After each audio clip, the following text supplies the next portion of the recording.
Welcome to Classic Literature Free Audiobooks. Today, we delve into Moby Dick, or The Whale by Herman Melville, a foundational piece of literature that has captivated imaginations since its publication. Settle in, clear your mind, and let the rich tapestry of this tale unfold around you. Now, let the story begin with Moby Dick, or The Whale, Chapter 11. Nightgown. We had lain thus in bed, chatting and napping at short intervals, and Queequeg now, and then affectionately throwing his brown tattooed legs over mine, and then drawing them back. So entirely sociable and free and easy were we, when, at last, by reason of our confabulations, what little nappishness remained in us altogether departed, and we felt like getting up again, though daybreak was yet some way down the future. Yes, we became very wakeful, so much so that our recumbent position began to grow wearisome, and by little and little we found ourselves sitting up, the clothes well tucked around us, leaning against the headboard with our 4 knees drawn up close together, and our 2 noses bending over them, as if our knee-pans were warming pans. We felt very nice and snug, the more so since it was so chilly out of doors, indeed out of bedclothes too, seeing that there was no fire in the room. The more so, I say, because truly to enjoy bodily warmth, some small part of you must be cold, for there is no quality in this world that is not what it is merely by contrast. Nothing exists in itself. If you flatter yourself that you are all over comfortable and have been so a long time, then you cannot be said to be comfortable any more.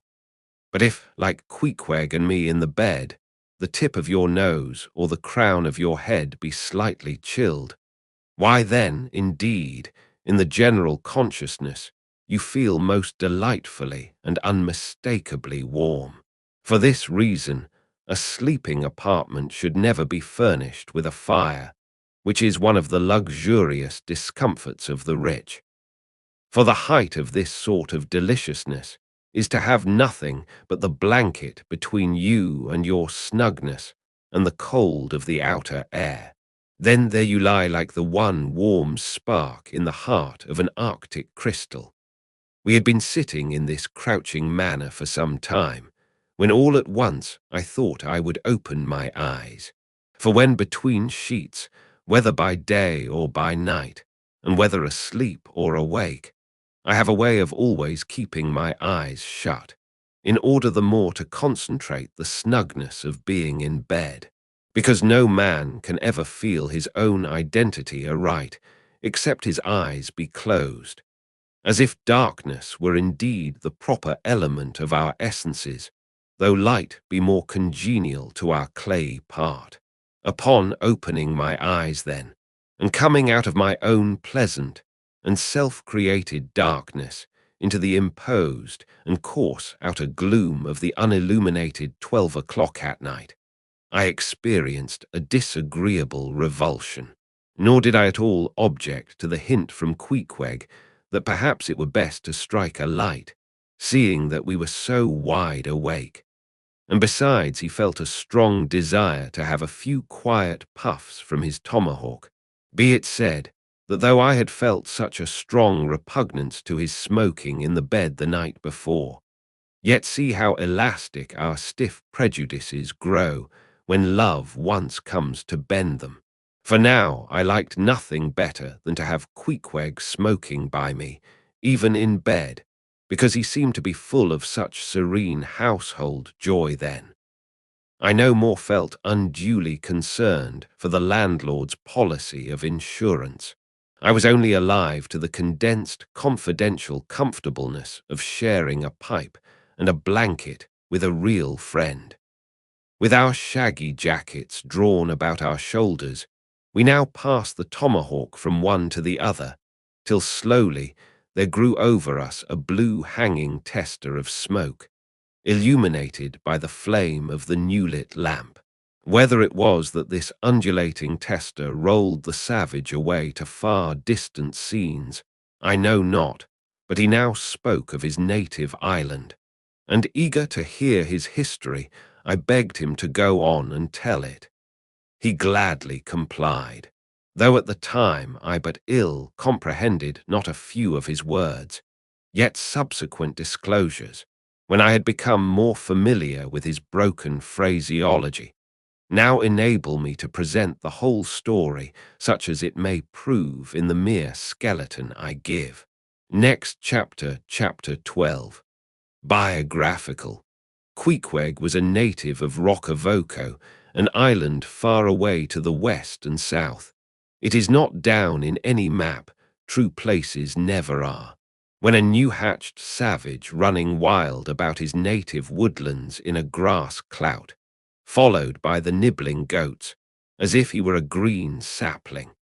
Even then, in Queequeg's ambitious soul, lurked a strong desire to see something more of Christendom than a specimen whaler or two. His father was a high chief, a king, his uncle a high priest, and on the maternal side he boasted aunts who were the wives of unconquerable warriors. There was excellent blood in his veins, royal stuff, though sadly vitiated, I fear, by the cannibal propensity he nourished in his untutored youth. A Sag Harbor ship visited his father's bay, and Queequeg sought a passage to Christian lands.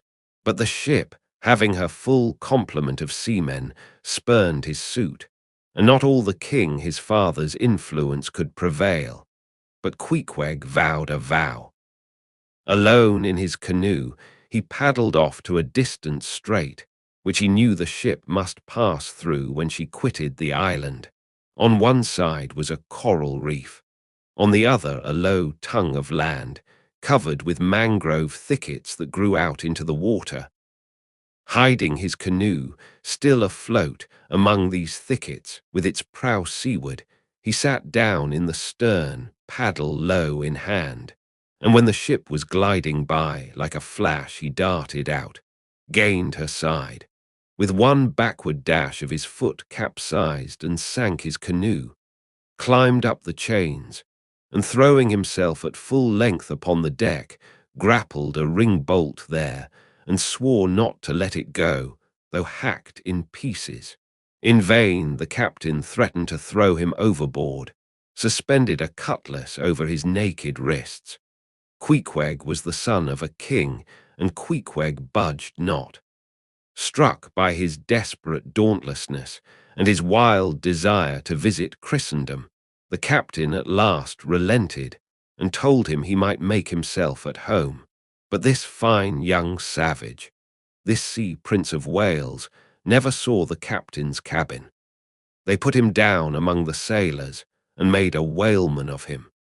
But like Tsar Peter content to toil in the shipyards of foreign cities, Queequeg disdained no seeming ignominy, if thereby he might happily gain the power of enlightening his untutored countrymen.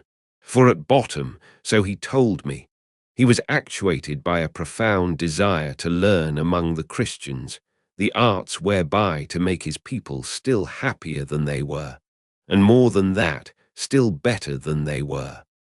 But alas, the practices of whalemen soon convinced him that even Christians could be both miserable and wicked, infinitely more so than all his father's heathens.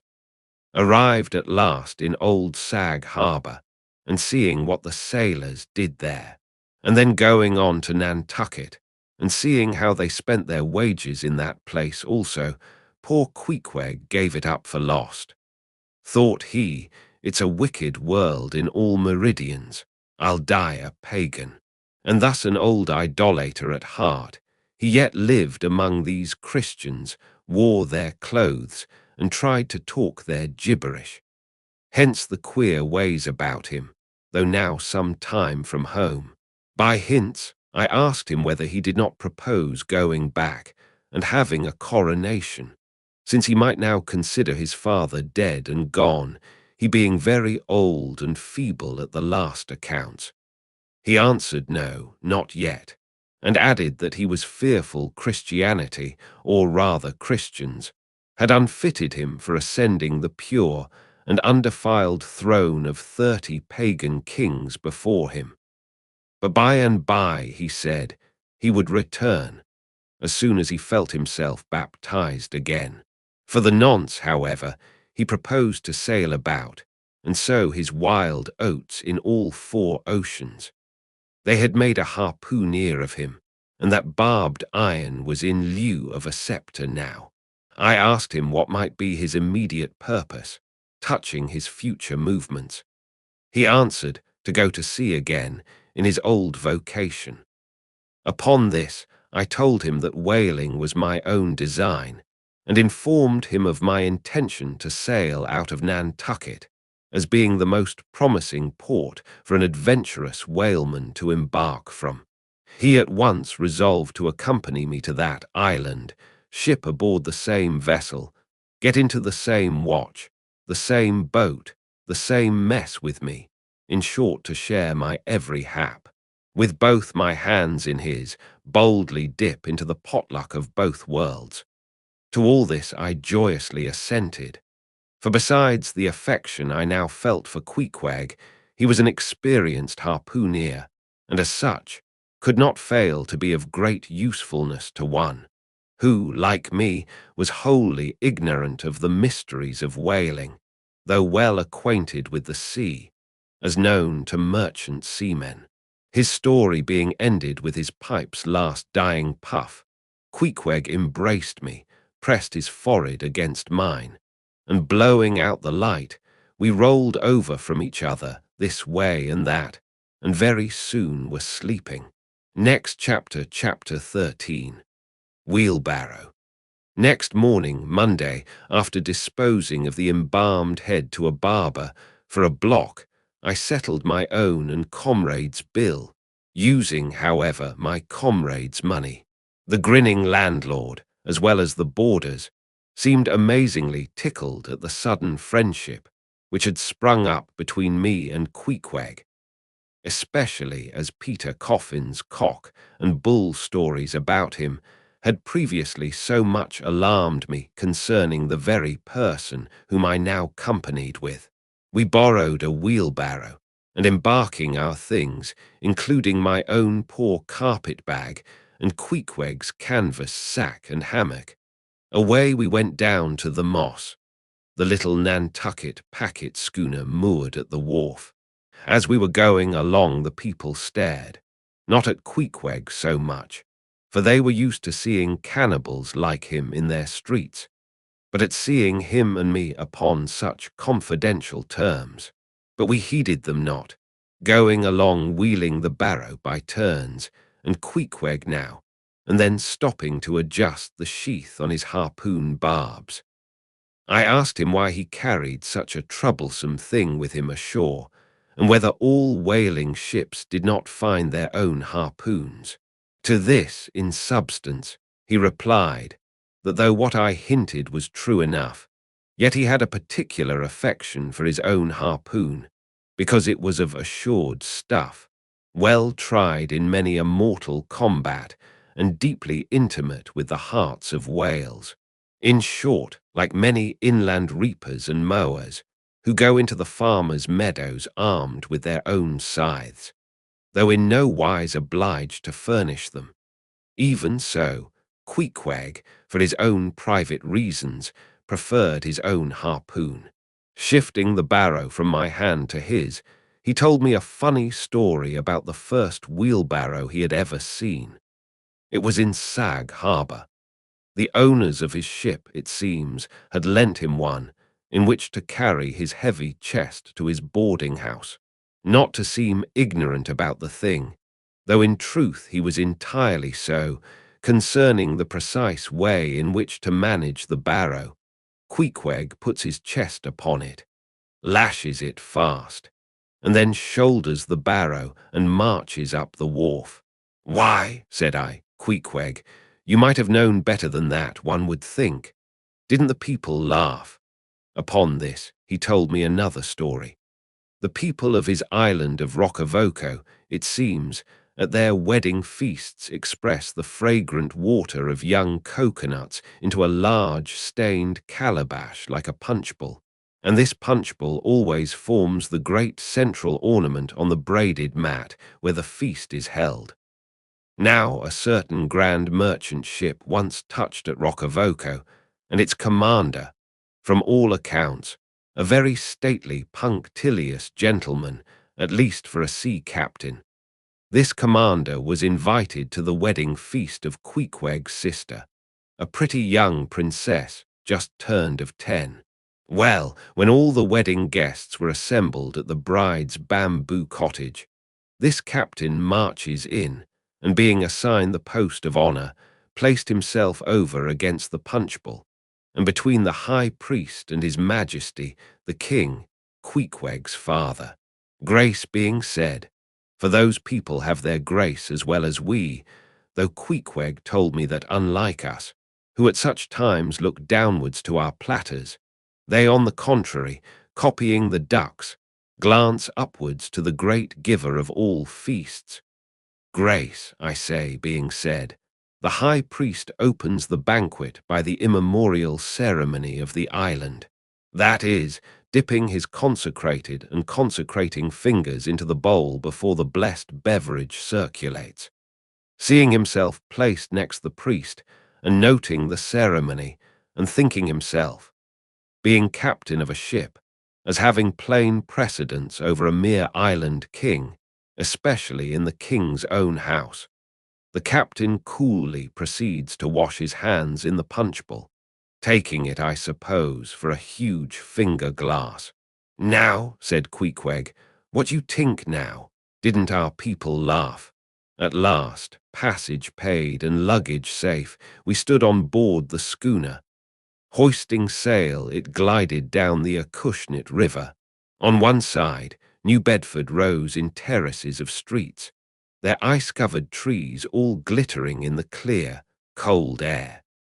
Huge hills and mountains of casks on casks were piled upon her wharves, and side by side the world-wandering whale ships lay silent and safely moored at last, while from others came a sound of carpenters and coopers, with blended noises of fires and forges to melt the pitch, all betokening that new cruises were on the start. That one most perilous and long voyage ended, only begins a second, and a second ended, only begins a third, and so on, for ever and for aye. Such is the endlessness, yea, the intolerableness of all earthly effort. Gaining the more open water, the bracing breeze waxed fresh. The little moss tossed the quick foam from her bows as a young colt his snortings. How I snuffed that Tartar air! How I spurned that turnpike earth, that common highway all over dented with the marks of slavish heels and hoofs, and turned me to admire the magnanimity of the sea which will permit no records. At the same foam fountain, Queequeg seemed to drink and reel with me. His dusky nostrils swelled apart. He showed his filed and pointed teeth. On we flew, and our offing gained, the moss did homage to the blast, ducked and dived her bows as a slave before the Sultan. Sideways leaning, we sideways darted, every rope yarn tingling like a wire, the two tall masts buckling like Indian canes in land tornadoes. So full of this reeling scene were we, as we stood by the plunging bowsprit, that for some time we did not notice the jeering glances of the passengers, a lubber-like assembly, who marveled that two fellow beings should be so companionable, as though a white man were anything more dignified than a whitewashed Negro. But there were some boobies and bumpkins there, who, by their intense greenness, must have come from the heart and centre of all verdure. Queequeg caught one of these young saplings mimicking him behind his back. I thought the bumpkin's hour of doom was come. Dropping his harpoon, the brawny savage caught him in his arms, and by an almost miraculous dexterity and strength, sent him high up bodily into the air. Then slightly tapping his stern in mid-Somerset, the fellow landed with bursting lungs upon his feet, while Queequeg, turning his back upon him, lighted his tomahawk pipe and passed it to me for a puff. "Captain! Captain!" yelled the bumpkin, running towards that officer. "Captain, Captain, here's the devil." "Hallo, you sir!" cried the captain, a gaunt rib of the sea, stalking up to Queequeg. "What in thunder do you mean by that? Don't you know you might have killed that chap?" "What him say?" said Queequeg, as he mildly turned to me. "He say," said I, "that you came near killy that man there," pointing to the still shivering greenhorn. "Killy!" cried Queequeg, twisting his tattooed face into an unearthly expression of disdain. "Ah, him bevy smally fishy. Queequeg no killy so smally fishy. Queequeg killy big whale." "Look you," roared the captain, "I'll killy you, you cannibal, if you try any more of your tricks aboard here, so mind your eye." But it so happened just then that it was high time for the captain to mind his own eye. The prodigious strain upon the mainsail had parted the weather sheet, and the tremendous boom was now flying from side to side, completely sweeping the entire after part of the deck. The poor fellow whom Queequeg had handled so roughly was swept overboard. All hands were in a panic, and to attempt snatching at the boom to stay it seemed madness. It flew from right to left and back again, almost in one ticking of a watch, and every instant seemed on the point of snapping into splinters. Nothing was done, and nothing seemed capable of being done. Those on deck rushed towards the bows and stood eyeing the boom as if it were the lower jaw of an exasperated whale. In the midst of this consternation, Queequeg dropped deftly to his knees and, crawling under the path of the boom, whipped hold of a rope, secured one end to the bulwarks, and then, flinging the other like a lasso, caught it round the boom as it swept over his head. And at the next jerk, the spar was that way trapped, and all was safe. The schooner was run into the wind, and while the hands were clearing away the stern boat, Queequeg, stripped to the waist, darted from the side with a long living arc of a leap.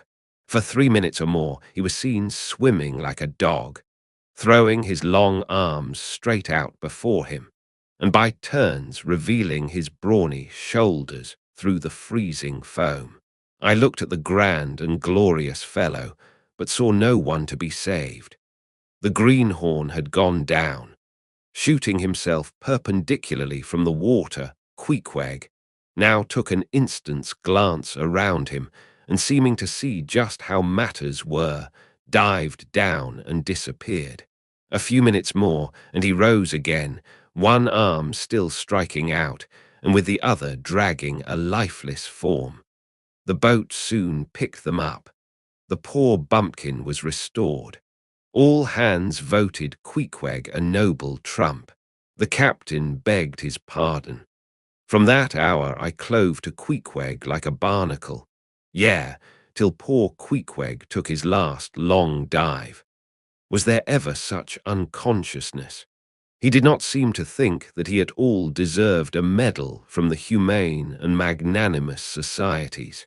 He only asked for water, fresh water, something to wipe the brine off. That done, he put on dry clothes, lighted his pipe, and leaning against the bulwarks, and mildly eyeing those around him, seemed to be saying to himself, "It's a mutual, joint-stock world in all meridians. We cannibals must help these Christians." Next chapter, chapter 14. Nantucket. Nothing more happened on the passage worthy the mentioning, so after a fine run we safely arrived in Nantucket. Nantucket. Take out your map and look at it. See what a real corner of the world it occupies. how it stands there away offshore, more lonely than the Eddystone lighthouse. Look at it, a mere hillock and elbow of sand, all beach without a background. There is more sand there than you would use in 20 years as a substitute for blotting paper.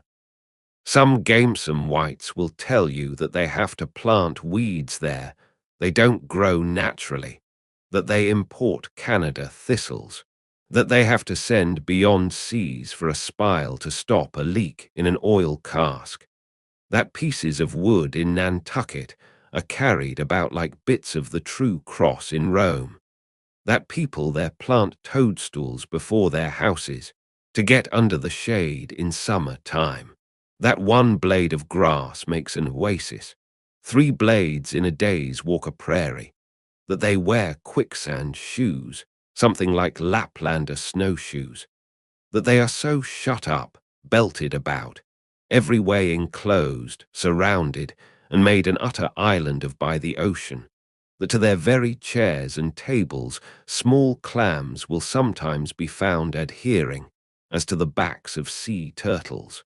But these extravaganzas only show that Nantucket is no Illinois. Look now at the wondrous traditional story of how this island was settled by the red men. Thus goes the legend. In olden times, an eagle swooped down upon the New England coast and carried off an infant Indian in his talons. With loud lament, the parents saw their child borne out of sight over the wide waters. They resolved to follow in the same direction. Setting out in their canoes, after a perilous passage, they discovered the island, and there they found an empty ivory casket, the poor little Indian's skeleton. What wonder, then, that these Nantucketers, born on a beach, should take to the sea for a livelihood. They first caught crabs and quahogs in the sand. Grown bolder, they waded out with nets for mackerel. More experienced, they pushed off in boats and captured cod. And at last, launching a navy of great ships on the sea, explored this watery world, put an incessant belt of circumnavigations round it, peeped in at Bering Straits, and in all seasons and all oceans declared everlasting war with the mightiest animated mass that has survived the flood, most monstrous and most mountainous. That Himmelhen, salt-sea mastodon, clothed with such portentousness of unconscious power that his very panics are more to be dreaded than his most fearless and malicious assaults. And thus have these naked Nantucketers, these sea hermits, issuing from their ant-hill in the sea, overrun and conquered the watery world like so many Alexanders, parceling out among them the Atlantic, Pacific, and Indian Oceans, as the 3 pirate powers did Poland. Let America add Mexico to Texas and pile Cuba upon Canada. Let the English overswarm all India and hang out their blazing banner from the sun. 2/3 of this terraqueous globe are the Nantucketers, for the sea is his. He owns it as emperors own empires, other seamen having but a right of way through it. Merchant ships are but extension bridges, armed ones but floating forts. Even pirates and privateers, though following the sea as highwaymen the road, they but plunder other ships, other fragments of the land like themselves, without seeking to draw their living from the bottomless deep itself. The Nantucketer, he alone resides and riots on the sea. He alone, in Bible language, goes down to it in ships, to and fro ploughing it as his own special plantation. There is his home. There lies his business, which a Noah's flood would not interrupt, though it overwhelmed all the millions in China. He lives on the sea as prairie cocks in the prairie. He hides among the waves. He climbs them as chamois hunters climb the Alps. For years he knows not the land, so that when he comes to it at last, It smells like another world, more strangely than the moon would to an earthsman. With the landless gull that at sunset folds her wings and is rocked to sleep between billows, so at nightfall the Nantucketer, out of sight of land, furls his sails and lays him to his rest, while under his very pillow rush herds of walruses and whales. Next chapter, chapter 15. Chowder. It was quite late in the evening when the little Moss came snugly to anchor, and Queequeg and I went ashore, so we could attend to no business that day, at least none but a supper and a bed.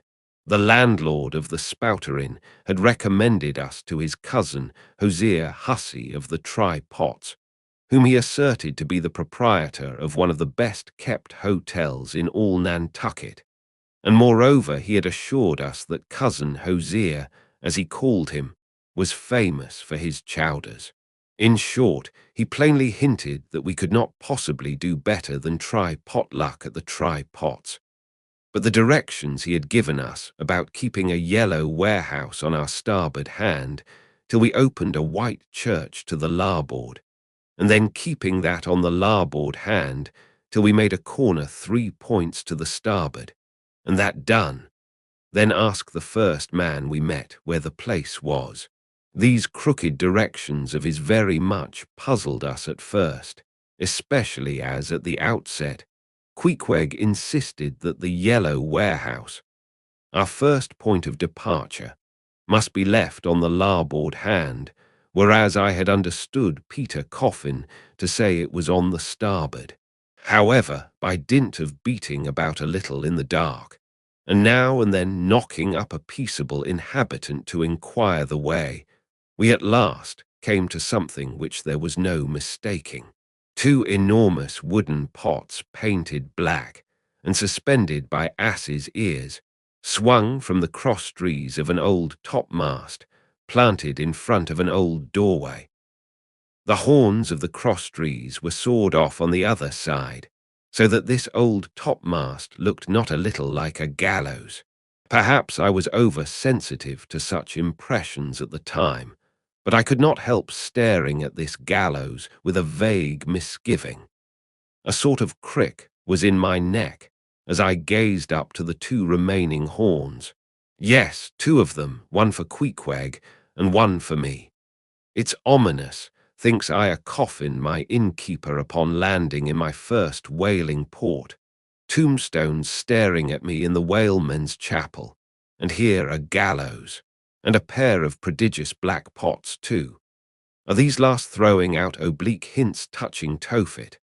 I was called from these reflections by the sight of a freckled woman with yellow hair and a yellow gown, standing in the porch of the inn under a dull red lamp swinging there, that looked much like an injured eye, and carrying on a brisk scolding with a man in a purple woolen shirt. "Get along with ye," said she to the man, "or I'll be combing ye." "Come on, Queequeg," said I, "all right. There's Mrs. Hussey." And so it turned out, Mr. Hosea Hussey being from home, but leaving Mrs. Hussey entirely competent to attend to all his affairs. Upon making known our desires for a supper and a bed, Mrs. Hussey, postponing further scolding for the present, ushered us into a little room, and seating us at a table spread with the relics of a recently concluded repast, turned round to us and said, "Clam or cod?" "What's that about cods, ma'am?" said I, with much politeness. "Clam or cod," she repeated. "A clam for supper, a cold clam. Is that what you mean, Mrs. Hussey?" says I. "But that's a rather cold and clammy reception in the winter time, ain't it, Mrs. Hussey?" But being in a great hurry to resume scolding the man in the purple shirt, who was waiting for it in the entry, and seeming to hear nothing but the word, "clam," Mrs. Hussey hurried towards an open door leading to the kitchen, and bawling out, "Clam for 2, disappeared. "Queequeg," said I, "do you think that we can make out a supper for us both on 1 clam?" However, A warm, savoury steam from the kitchen served to belie the apparently cheerless prospect before us. But when that smoking chowder came in, the mystery was delightfully explained. "Oh, sweet friends, hearken to me. It was made of small, juicy clams, scarcely bigger than hazel nuts, mixed with pounded ship biscuit and salted pork cut up into little flakes, the whole enriched with butter and plentifully seasoned with pepper and salt. Our appetites being sharpened by the frosty voyage, and in particular, Queequeg seeing his favourite fishing food before him, and the chowder being surpassingly excellent, we dispatched it with great expedition. When leaning back a moment and bethinking me of Mrs. Hussey's clam and cod announcement, I thought I would try a little experiment. Stepping to the kitchen door, I uttered the word cod with great emphasis and resumed my seat. In a few moments the savoury steam came forth again, but with a different flavour, and in good time a fine cod chowder was placed before us. We resumed business, and while plying our spoons in the bowl, thinks I to myself, I wonder now if this here has any effect on the head. What's that stultifying saying about chowder-headed people? But look, Queequeg, ain't that a live eel in your bowl? Where's your harpoon? Fishiest of all fishy places was the try-pots, which well deserved its name. For the pots there were always boiling chowders. Chowder for breakfast, and chowder for dinner, and chowder for supper, till you began to look for fish bones coming through your clothes. The area before the house was paved with clamshells. Mrs. Hussey wore a polished necklace of codfish vertebra, and Hosea Hussey had his account books bound in superior old shark skin. There was a fishy flavour to the milk, too, which I could not at all account for, till one morning happening to take a stroll along the beach among some fishermen's boats, I saw Hosea's brindled cow feeding on fish remnants, and marching along the sand with each foot in a cod's decapitated head, looking very slipshod, I assure ye. Supper concluded, we received a lamp, and directions from Mrs. Hussey concerning the nearest way to bed. But as Queequeg was about to precede me up the stairs, the lady reached forth her arm and demanded his harpoon. She allowed no harpoon in her chambers. "Why not?" said I. "Every true whaleman sleeps with his harpoon, but why not?" "Because it's dangerous," says she. "Ever since young Stiggs coming from that unfortunate viger of his, when he was gone 4 years and a half, with only 3 barrels of ile, was found dead in my first floor back, with his harpoon in his side. Ever since then I allow no boarders to take sich dangerous weapons in their rooms at night. So Mr. Queequeg, for she had learned his name, I will just take this here iron and keep it for you till morning. But the chowder, clam or cod tomorrow for breakfast, men?" "Both," says I, "and let's have a couple of smoked herring by way of variety." Next chapter, chapter 16. The ship.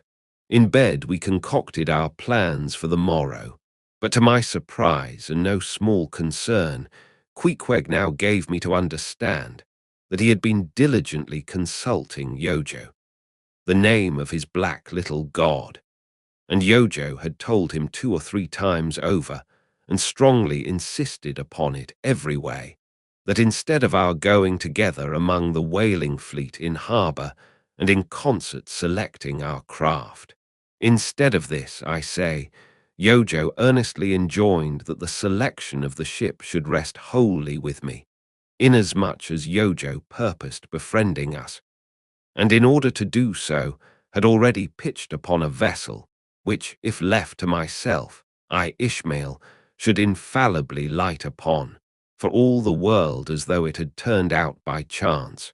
And in that vessel I must immediately ship myself, for the present irrespective of Queequeg. I have forgotten to mention that, In many things, Queequeg placed great confidence in the excellence of Yojo's judgment and surprising forecast of things, and cherished Yojo with considerable esteem as a rather good sort of god, who perhaps meant well enough upon the whole, but in all cases did not succeed in his benevolent designs.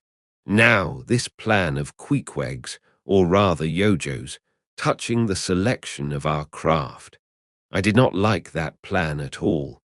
I had not a little relied upon Queequeg's sagacity to point out the whaler best fitted to carry us and our fortunes securely. But as all my remonstrances produced no effect upon Queequeg, I was obliged to acquiesce, and accordingly prepared to set about this business with a determined rushing sort of energy and vigour that should quickly settle that trifling little affair. Next morning early, leaving Queequeg shut up with Yojo in our little bedroom, for it seemed that it was some sort of Lent or Ramadan, or day of fasting, humiliation, and prayer with Queequeg and Yojo that day. How it was I never could find out, for though I applied myself to it several times, I never could master his liturgies and XXXIX articles. Leaving Queequeg, then fasting on his tomahawk pipe, and Yojo warming himself at his sacrificial fire of shavings, I sallied out among the shipping.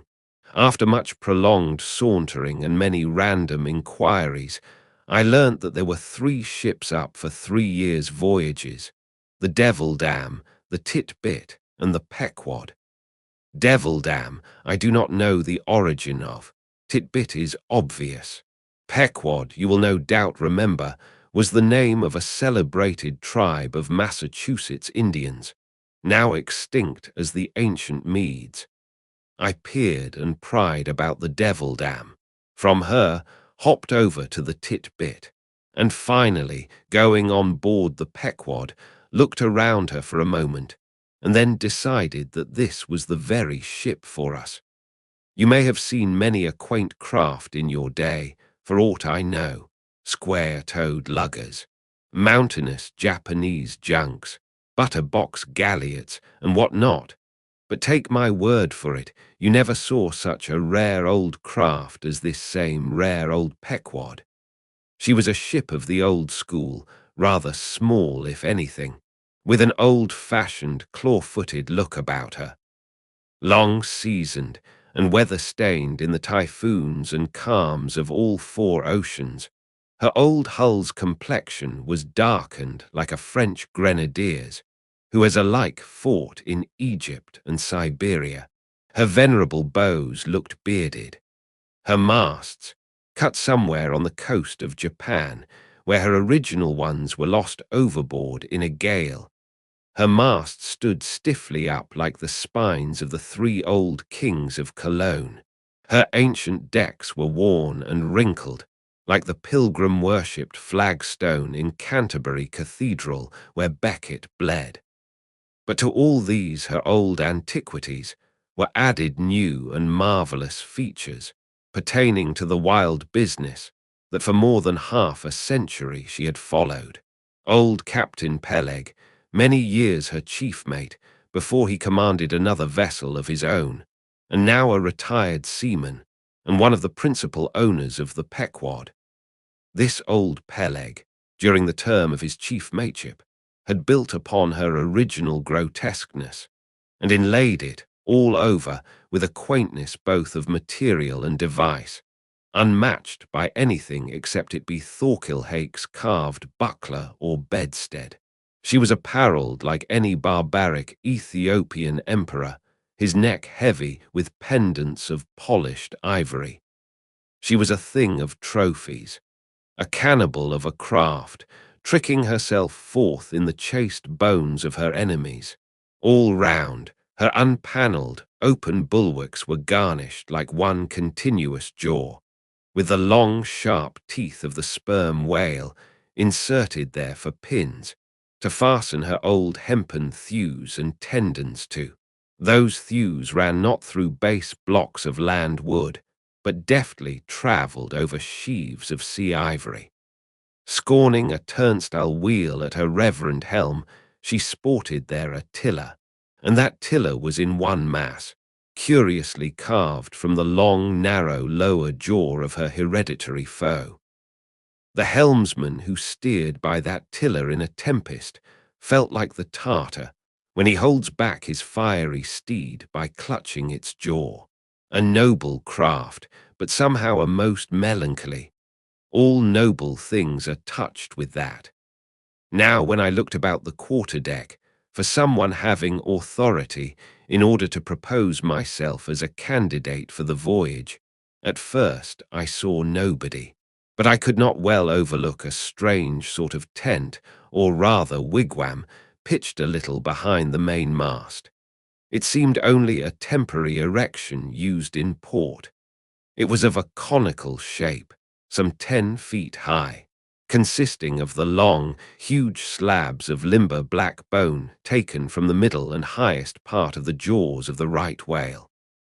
Planted with their broad ends on the deck, a circle of these slabs laced together, mutually sloped towards each other, and at the apex united in a tufted point, where the loose hairy fibres waved to and fro like the top knot on some old Potawatomi sachem's head.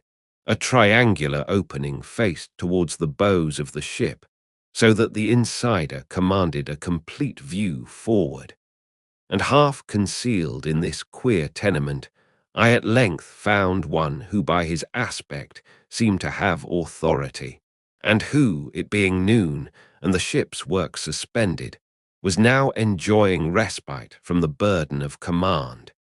He was seated on an old-fashioned oaken chair, wriggling all over with curious carving, and the bottom of which was formed of a stout interlacing of the same elastic stuff of which the wigwam was constructed. There was nothing so very particular, perhaps, about the appearance of the elderly man I saw. He was brown and brawny, like most old seamen, and heavily rolled up in blue pilot cloth, cut in the Quaker style. Only there was a fine and almost microscopic network of the minutest wrinkles interlacing round his eyes, which must have arisen from his continual sailings in many hard gales, and always looking to windward. For this causes the muscles about the eyes to become pursed together. Such eye wrinkles are very effectual in a scowl. "Is this the captain of the Pequod?" said I, advancing to the door of the tent. "Supposing it be the captain of the Pequod, what dost thou want of him?" he demanded. "I was thinking of shipping." "Thou wast thou? I see thou art no Nantucketer, ever been in a stove boat." "No, sir, I never have." "Dost know nothing at all about whaling, I dare say?" "Nothing, sir. But I have no doubt I shall soon learn. I've been several voyages in the merchant service, and I think that—" "Merchant service be damned. Talk not that lingo to me. Dost see that leg? Take that leg away from thy stern, if ever thou talkest of the merchant service to me again. Merchant service, indeed. I suppose now ye feel considerable proud of having served in those merchant ships. But flukes! Man, what makes thee want to go a-whaling, eh? It looks a little suspicious, don't it, eh? Hast not been a pirate, hast thou? Didst not rob thy last captain, didst thou? Dost not think of murdering the officers when thou gettest to sea? I protested my innocence of these things. I saw that under the mask of these half-humorous innuendos, this old seaman, as an insulated Quakerish Nantucketer, was full of his insular prejudices, and rather distrustful of all aliens, unless they hailed from Cape Cod or the Vineyard. But what takes thee a-whaling? I want to know that before I think of shipping ye. Well, sir, I want to see what whaling is. I want to see the world. Want to see what whaling is, eh? Have ye clapped eye on Captain Ahab? Who is Captain Ahab, sir? I thought so. Captain Ahab is the captain of this ship. I am mistaken then. I thought I was speaking to the captain himself. Thou art speaking to Captain Peleg. That's who ye are speaking to, young man. It belongs to me and Captain Bildad to see the Pequod fitted out for the voyage, and supplied with all her needs, including crew. We are part owners and agents. But as I was going to say, if thou wantest to know what whaling is, as thou tellest ye do, I can put ye in a way of finding it out before ye bind yourself to it, past backing out. Clap eye on Captain Ahab, young man, and thou wilt find that he has only one leg. What do you mean, sir?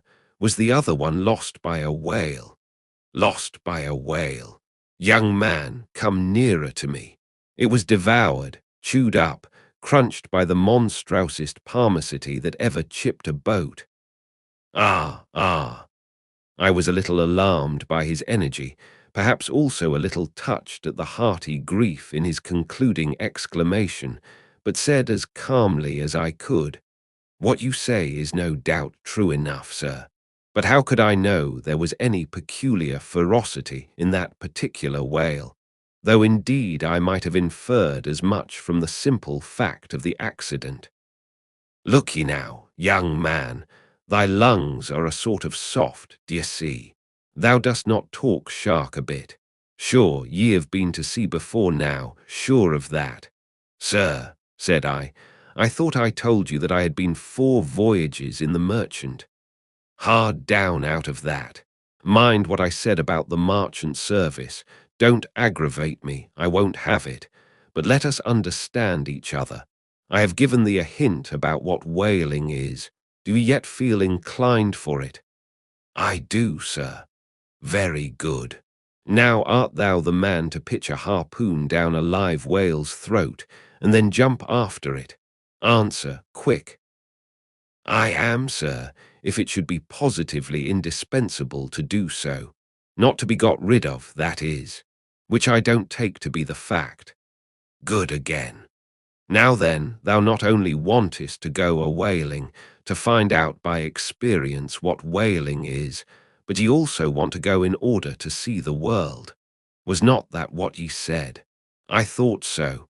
Well then, just step forward there, and take a peep over the weather bow, and then back to me and tell me what ye see there." For a moment I stood a little puzzled by this curious request, not knowing exactly how to take it, whether humorously or in earnest. But concentrating all his crow's feet into one scowl, Captain Peleg started me on the errand. Going forward and glancing over the weather bow, I perceived that the ship swinging to her anchor with the flood tide was now obliquely pointing towards the open ocean. The prospect was unlimited, but exceedingly monotonous and forbidding, not the slightest variety that I could see. "Well, what's the report?" said Peleg when I came back. "What did you see?" "Not much," I replied. "Nothing but water. Considerable horizon, though, and there's a squall coming up, I think."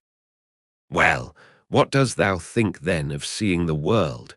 Do you wish to go round Cape Horn to see any more of it, eh? Can't you see the world where you stand?"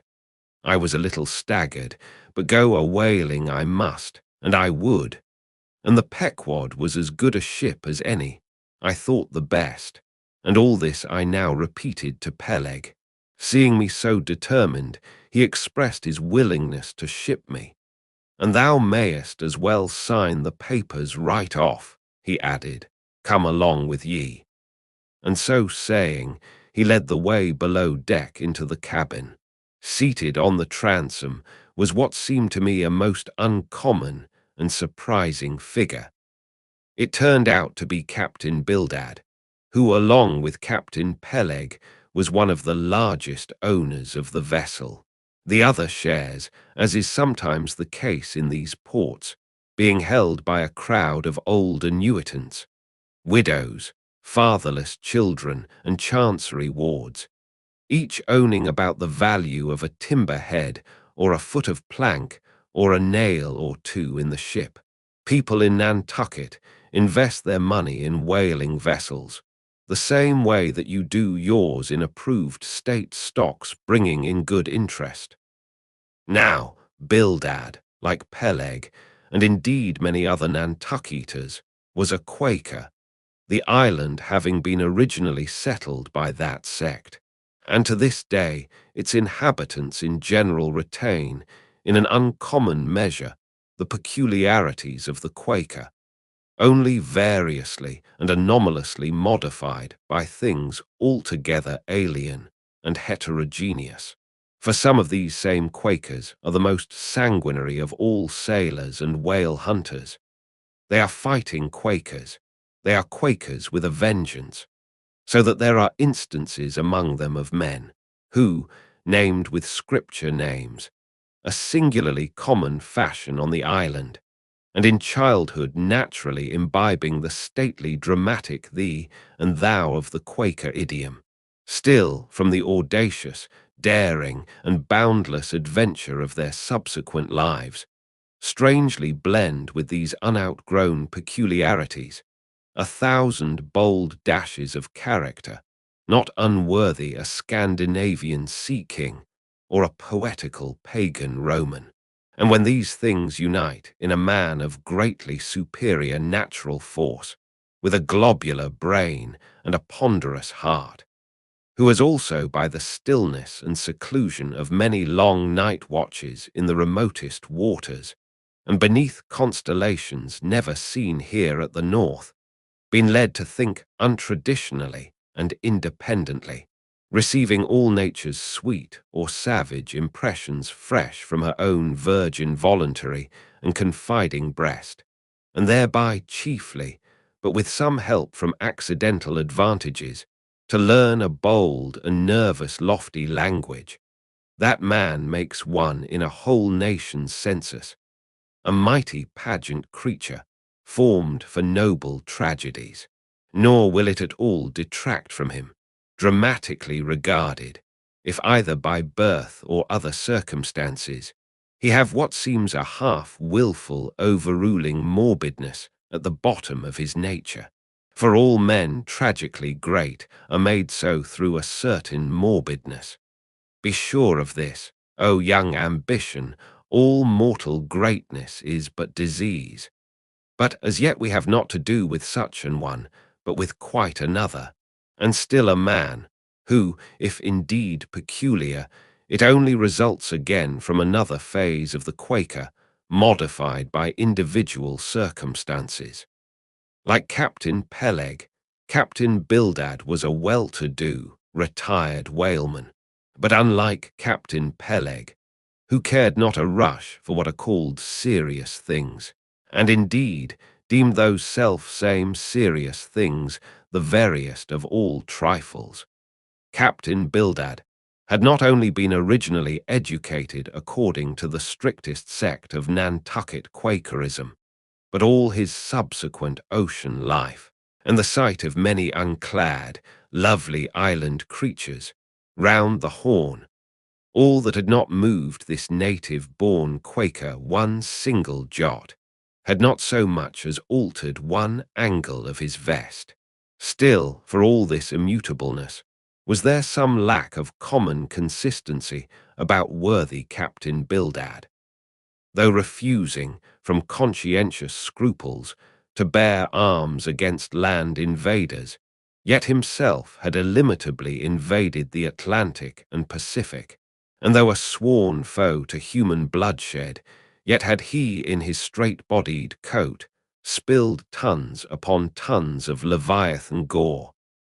How now in the contemplative evening of his days, the pious Bildad reconciled these things in the reminiscence, I do not know, but it did not seem to concern him much, and very probably he had long since come to the sage and sensible conclusion that a man's religion is one thing, and this practical world quite another. This world pays dividends, rising from a little cabin boy in short clothes of the drabbest drab, to a harpooner in a broad shad-bellied waistcoat, from that becoming boat header, chief mate and captain, and finally a ship owner.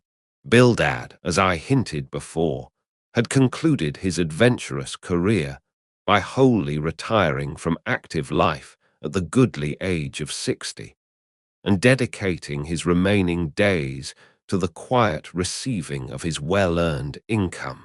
Now Bildad, I am sorry to say, had the reputation of being an incorrigible old hunks, and in his sea-going days, a bitter, hard taskmaster. They told me in Nantucket, though it certainly seems a curious story, that when he sailed the old Cattegut whaleman, his crew, upon arriving home, were mostly all carried ashore to the hospital, sore exhausted and worn out. For a pious man, especially for a Quaker, he was certainly rather hard-hearted, to say the least. He never used to swear, though, at his men, they said, but somehow he got an inordinate quantity of cruel, unmitigated hard work out of them.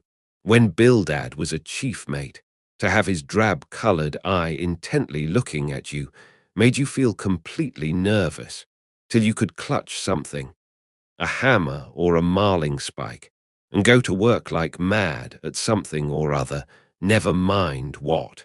Indolence and idleness perished before him. His own person was the exact embodiment of his utilitarian character. On his long, gaunt body, he carried no spare flesh, no superfluous beard, his chin having a soft, economical nap to it, like the worn nap of his broad-brimmed hat. Such, then, was the person that I saw seated on the transom when I followed Captain Peleg down into the cabin.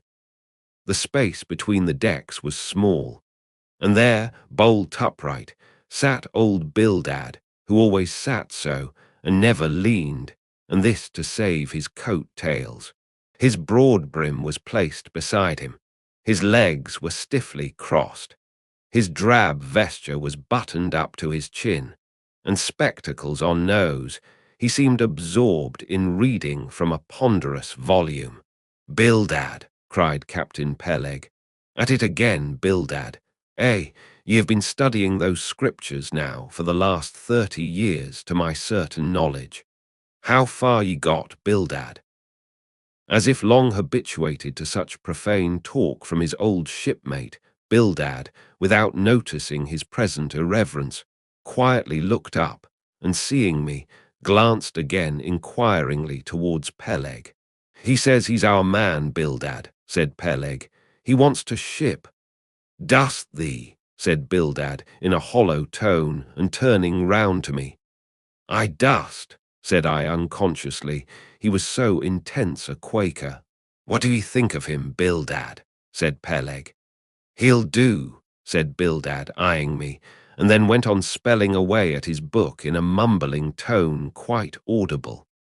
I thought him the queerest old Quaker I ever saw, especially as Peleg, his friend and old shipmate, seemed such a blusterer.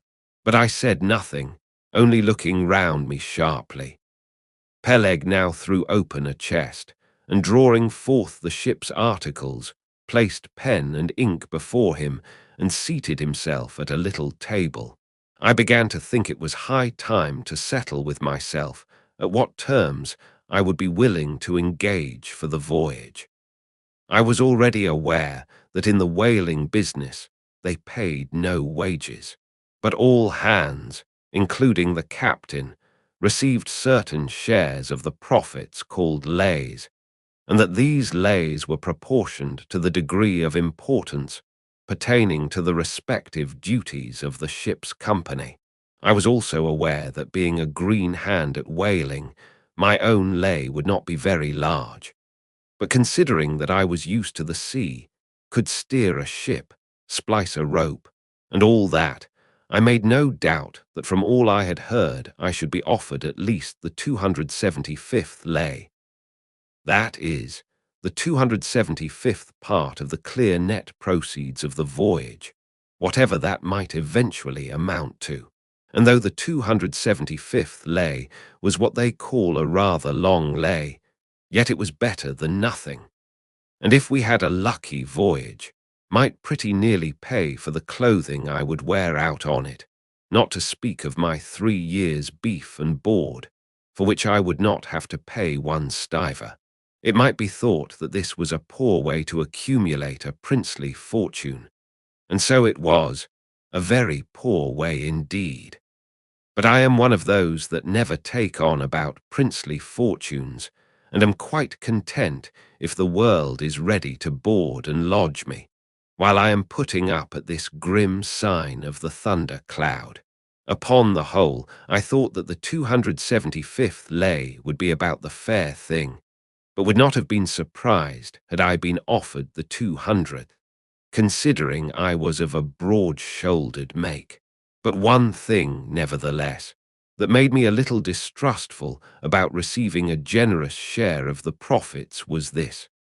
Ashore, I had heard something of both Captain Peleg and his unaccountable old crony Bildad, how that they being the principal proprietors of the Pequod, therefore the other and more inconsiderable and scattered owners, left nearly the whole management of the ship's affairs to these two, and I did not know but what the stingy old Bildad might have a mighty deal to say about shipping hands, especially as I now found him on board the Pequod, quite at home there in the cabin, and reading his Bible as if at his own fireside. Now, while Peleg was vainly trying to mend a pen with his jackknife, old Bildad, to my no small surprise, considering that he was such an interested party in these proceedings, Bildad never heeded us, but went on mumbling to himself out of his book, "Lay not up for yourselves treasures upon earth, where moth—" "Well, Captain Bildad," interrupted Peleg, "what do you say? What lay shall we give this young man?"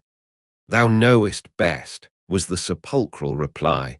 "The 777th wouldn't be too much, would it? Where moth and rust do corrupt, but lay indeed, thought I, and such a lay. The 777th. Well, old Bildad, you are determined that I, for one, shall not lay up many lays here below, where moth and rust do corrupt."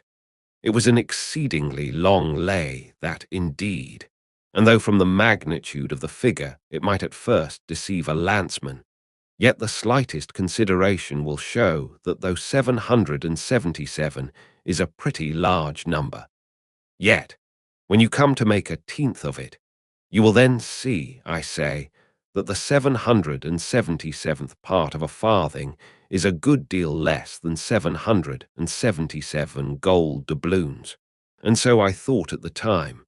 "Why, blast your eyes, Bildad," cried Peleg, "thou dost not want to swindle this young man. He must have more than that." 777th, again said Bildad, without lifting his eyes, and then went on mumbling, "For where your treasure is, there will your heart be also." "I am going to put him down for the 300th, said Peleg. "Do you hear that, Bildad? The 300th lay, I say." Bildad laid down his book, and turning solemnly towards him said, "Captain Peleg, thou hast a generous heart, but thou must consider the duty thou owest to the other owners of this ship, widows and orphans, many of them, and that if we too abundantly reward the labours of this young man, we may be taking the bread from those widows and those orphans. The 777th lay, Captain Peleg." "Thou Bildad," roared Peleg, starting up and clattering about the cabin. "Blast ye, Captain Bildad, if I had followed thy advice in these matters, I would afore now had a conscience to lug about that would be heavy enough to founder the largest ship that ever sailed round Cape Horn." "Captain Peleg," said Bildad steadily, "thy conscience may be drawing 10 inches of water or 10 fathoms, I can't tell, but as thou art still an impenitent man, Captain Peleg, I greatly fear lest thy conscience be but a leaky one, and will in the end sink thee foundering down to the fiery pit, Captain Peleg. Fiery pit, ye insult me, man. Past all natural bearing ye insult me. It's an all-fired outrage to tell any human creature that he's bound to hell. Flukes and flames. Bildad, say that again to me, and start my soul bolts. But I'll swallow a live goat with all his hair and horns on.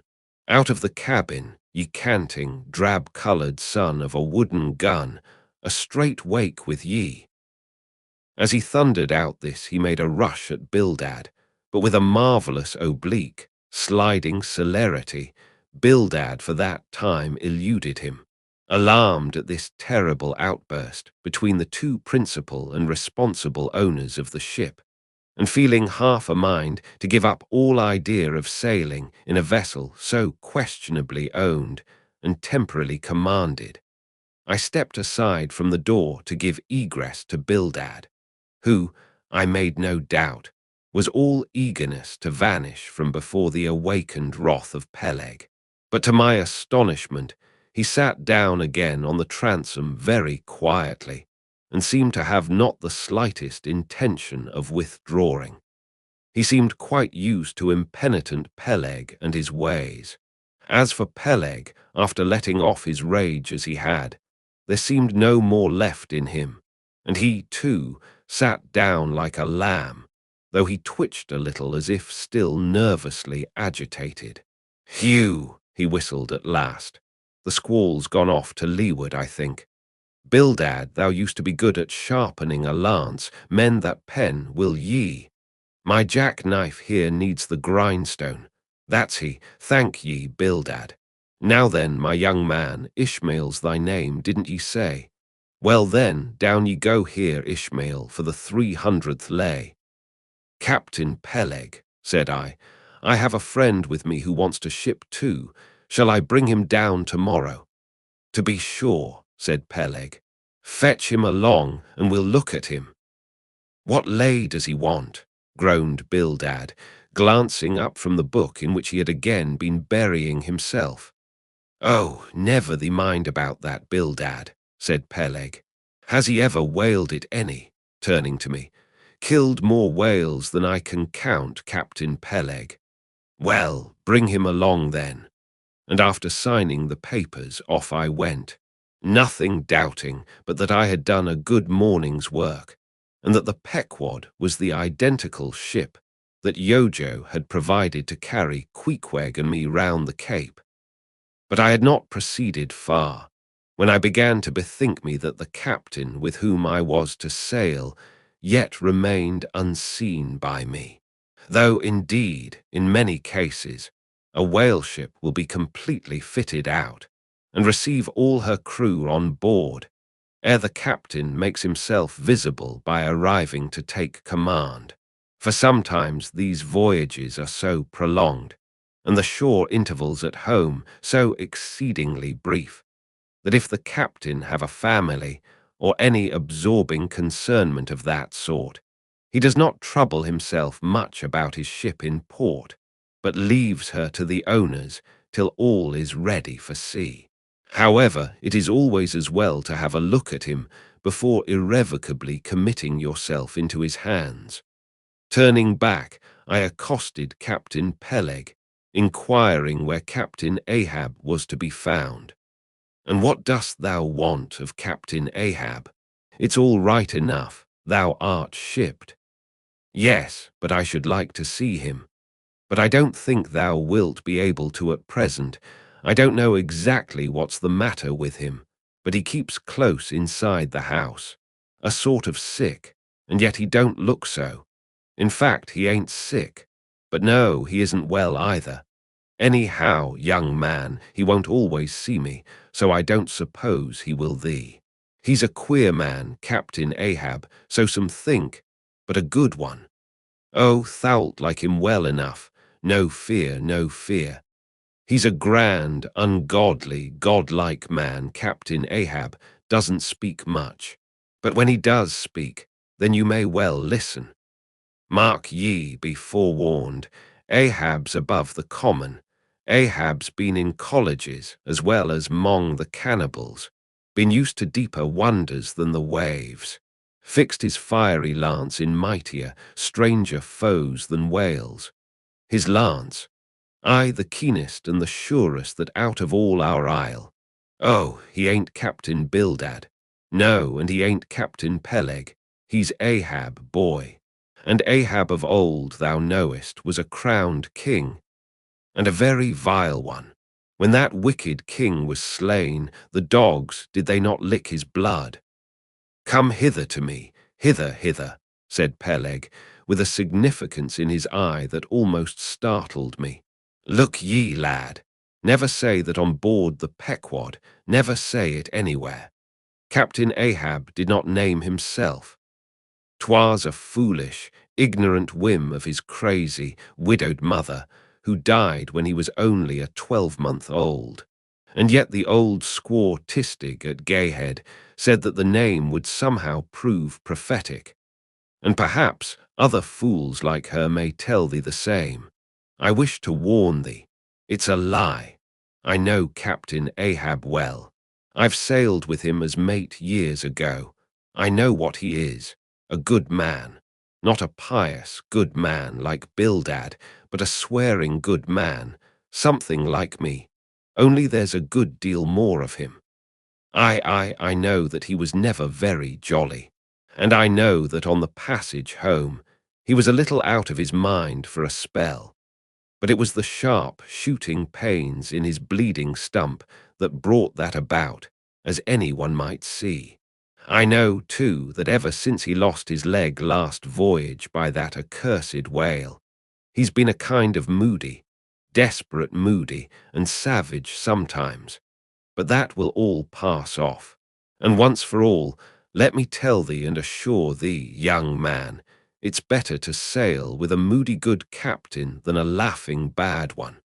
So good-bye to thee, and wrong not Captain Ahab, because he happens to have a wicked name. Besides, my boy, he has a wife, not 3 voyages wedded, a sweet, resigned girl. Think of that. By that sweet girl that old man has a child. Hold ye then there can be any utter, hopeless harm in Ahab? No, no, my lad. Stricken, blasted, if he be, Ahab has his humanities. As I walked away, I was full of thoughtfulness. What had been incidentally revealed to me of Captain Ahab filled me with a certain wild vagueness of painfulness concerning him, and somehow, at the time, I felt a sympathy and a sorrow for him, but for I don't know what, unless it was the cruel loss of his leg. And yet I also felt a strange awe of him. But that sort of awe, which I cannot at all describe, was not exactly awe. I do not know what it was, but I felt it, and it did not disincline me towards him, though I felt impatience at what seemed like mystery in him, so imperfectly as he was known to me then. However, my thoughts were at length carried in other directions, so that for the present dark Ahab slipped my mind. Next chapter, chapter 17. The Ramadan. As Queequeg's Ramadan, or fasting and humiliation, was to continue all day, I did not choose to disturb him till towards nightfall, for I cherish the greatest respect towards everybody's religious obligations, never mind how comical, and could not find it in my heart to undervalue even a congregation of ants worshipping a toadstool, or those other creatures in certain parts of our earth, who with a degree of footmanism quite unprecedented in other planets, bow down before the torso of a deceased landed proprietor, merely on account of the inordinate possessions yet owned and rented in his name. I say, we good Presbyterian Christians should be charitable in these things, and not fancy ourselves so vastly superior to other mortals, pagans and what not, because of their half-crazy conceits on these subjects. There was Queequeg now, certainly entertaining the most absurd notions about Yojo and his Ramadan, But what of that? Queequeg thought he knew what he was about, I suppose. He seemed to be content, and they let him rest. All our arguing with him would not avail. Let him be, I say. And heaven have mercy on us all, Presbyterians and pagans alike, for we are all somehow dreadfully cracked about the head and sadly need mending. Towards evening, when I felt assured that all his performances and rituals must be over, I went up to his room and knocked at the door, but no answer. I tried to open it, but it was fastened inside. "Queequeg," said I softly through the keyhole, all silent. "I say, Queequeg, why don't you speak? It's I, Ishmael." But all remained still as before. I began to grow alarmed. I had allowed him such abundant time.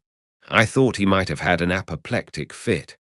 I looked through the keyhole, but the door opening into an odd corner of the room, the keyhole prospect was but a crooked and sinister one. I could only see part of the footboard of the bed and a line of the wall, but nothing more. I was surprised to behold resting against the wall the wooden shaft of Queequeg's harpoon, which the landlady the evening previous had taken from him, before our mounting to the chamber.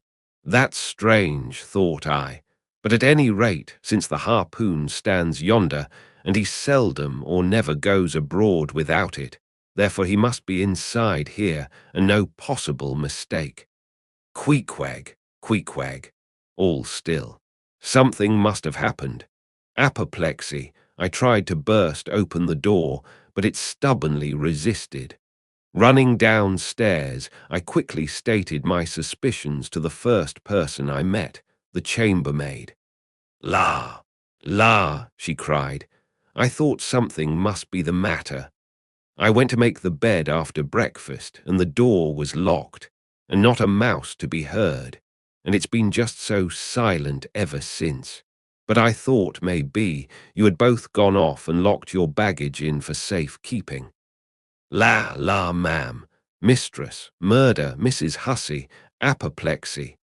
And with these cries, she ran towards the kitchen, I following.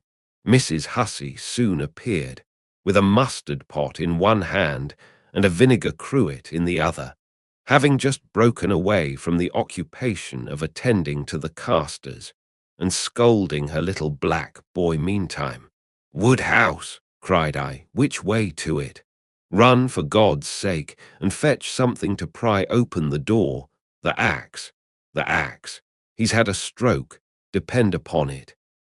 And so saying, I was unmethodically rushing upstairs again empty-handed, when Mrs. Hussey interposed the mustard pot and vinegar cruet and the entire caster of her countenance.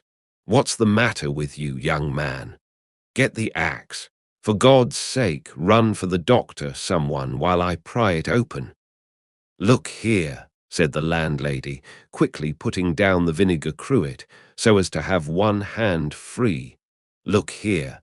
Are you talking about prying open any of my doors?" And with that she seized my arm. "What's the matter with you? What's the matter with you, shipmate?" In as calm but rapid a manner as possible, I gave her to understand the whole case. Unconsciously clapping the vinegar cruet to one side of her nose, she ruminated for an instant, then exclaimed, "No, I haven't seen it since I put it there." Running to a little closet under the landing of the stairs, she glanced in and, returning, told me that Queequeg's harpoon was missing. "He's killed himself," she cried. "It's unfortunate Stiggs done over again.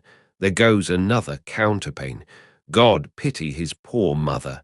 It will be the ruin of my house. Has the poor lad a sister? Where's that girl?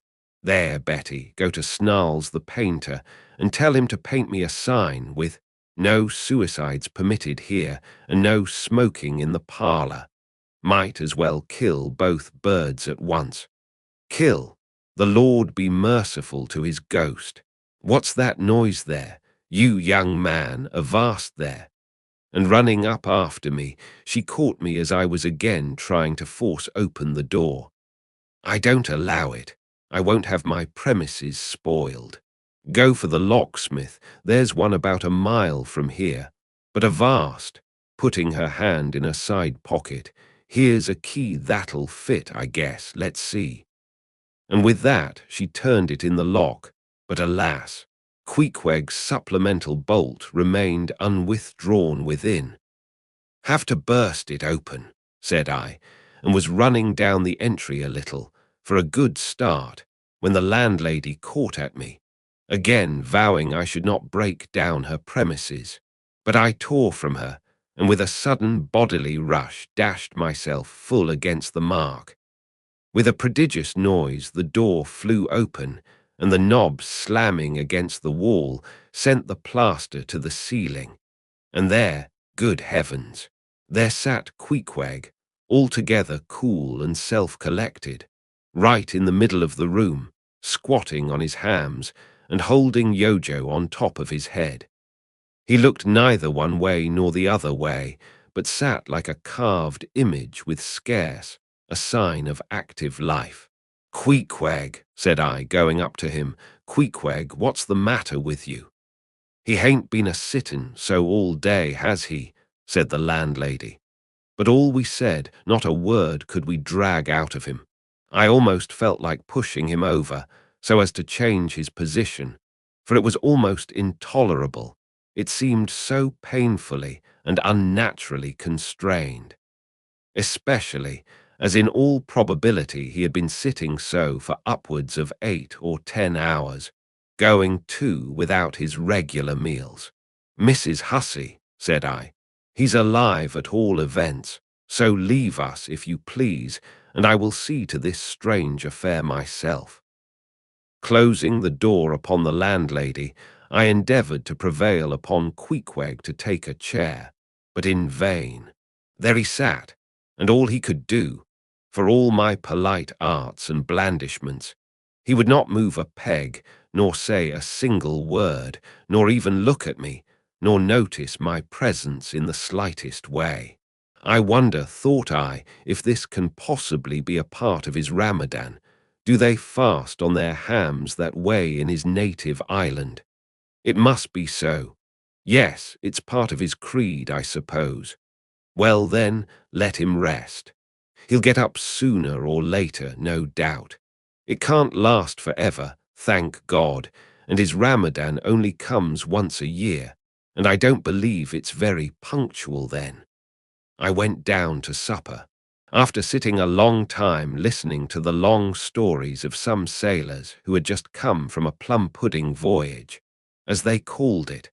That is, a short whaling voyage in a schooner or brig, confined to the north of the line, in the Atlantic Ocean only. After listening to these plum-puddingers till nearly 11 o'clock, I went upstairs to go to bed, feeling quite sure by this time Queequeg must certainly have brought his Ramadan to a termination. But no, there he was just where I had left him. He had not stirred an inch. I began to grow vexed with him. It seemed so downright senseless and insane to be sitting there all day and half the night on his hams in a cold room, holding a piece of wood on his head. For heaven's sake, Queequeg, get up and shake yourself. Get up and have some supper. You'll starve. You'll kill yourself, Queequeg. But not a word did he reply. Despairing of him, therefore, I determined to go to bed and to sleep, and no doubt, before a great while, he would follow me. But previous to turning in, I took my heavy bearskin jacket and threw it over him, as it promised to be a very cold night, and he had nothing but his ordinary round jacket on. For some time, do all I would, I could not get into the faintest doze. I had blown out the candle, and the mere thought of Queequeg, not 4 feet off, sitting there in that uneasy position, stark alone in the cold and dark, this made me really wretched. Think of it, sleeping all night in the same room with a wide-awake pagan on his hams in this dreary, unaccountable Ramadan. But somehow I dropped off at last, and knew nothing more till break of day, when, looking over the bedside, there squatted Queequeg, as if he had been screwed down to the floor. But as soon as the first glimpse of sun entered the window, up he got, with stiff and grating joints, but with a cheerful look, limped towards me where I lay, pressed his forehead again against mine, and said his Ramadan was over. Now, as I before hinted, I have no objection to any person's religion, be it what it may, so long as that person does not kill or insult any other person, because that other person don't believe it also. But when a man's religion becomes really frantic, when it is a positive torment to him, and, in fine, makes this earth of ours an uncomfortable inn to lodge in, then I think it high time to take that individual aside and argue the point with him, and just so I now did with Queequeg. "Queequeg," said I, "get into bed now, and lie and listen to me." I then went on, beginning with the rise and progress of the primitive religions, and coming down to the various religions of the present time, during which time I labored to show Queequeg that all these Lents, Ramadans, and prolonged ham-squattings in cold, cheerless rooms were stark nonsense, bad for the health, useless for the soul, opposed, in short, to the obvious laws of hygiene and common sense. I told him, too, that he being in other things such an extremely sensible and sagacious savage, it pained me, very badly pained me, to see him now so deplorably foolish about this ridiculous Ramadan of his. Besides, argued I, fasting makes the body cave in, hence the spirit caves in, and all thoughts born of a fast must necessarily be half-starved. This is the reason why most dyspeptic religionists cherish such melancholy notions about their hereafters. In one word, Queequeg, said I, rather digressively, hell is an idea first born on an undigested apple dumpling, and since then perpetuated through the hereditary dyspepsias nurtured by Ramadans. I then asked Queequeg whether he himself was ever troubled with dyspepsia, expressing the idea very plainly so that he could take it in. He said no, only upon one memorable occasion. It was after a great feast given by his father the king, on the gaining of a great battle, wherein 50 of the enemy had been killed by about 2 o'clock in the afternoon, and all cooked and eaten that very evening. "No more, Queequeg," said I, shuddering. "That will do," for I knew the inferences without his further hinting them. I had seen a sailor who had visited that very island, and he told me that it was the custom, when a great battle had been gained there, to barbecue all the slain in the yard or garden of the victor, and then, one by one, they were placed in great wooden trenchers and garnished round like a pilau, with breadfruit and coconuts, and with some parsley in their mouths, were sent round with the victor's compliments to all his friends, just as though these presents were so many Christmas turkeys.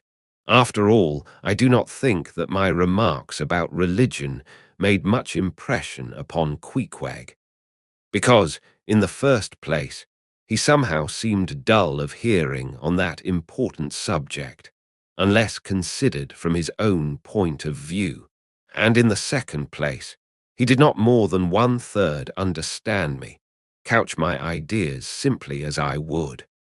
And finally, he no doubt thought he knew a good deal more about the true religion than I did. He looked at me with a sort of condescending concern and compassion, as though he thought it a great pity that such a sensible young man should be so hopelessly lost to evangelical pagan piety. At last we rose and dressed, and Queequeg, taking a prodigiously hearty breakfast of chowders of all sorts, so that the landlady should not make much profit by reason of his Ramadan. We sallied out to board the Pequod, sauntering along and picking our teeth with halibut bones. Next chapter, chapter 18. His mark. As we were walking down the end of the wharf towards the ship, Queequeg carrying his harpoon, Captain Peleg in his gruff voice loudly hailed us from his wigwam, saying he had not suspected my friend was a cannibal, and furthermore announcing that he let no cannibals on board that craft, unless they previously produced their papers. "What do you mean by that, Captain Peleg?" said I, now jumping on the bulwarks and leaving my comrade standing on the wharf. "I mean," he replied, "he must show his papers." "Yes," said Captain Bildad in his hollow voice, sticking his head from behind Peleg's out of the wigwam. "He must show that he's converted. Son of darkness," he added, turning to Queequeg, "art thou at present in communion with any Christian church?"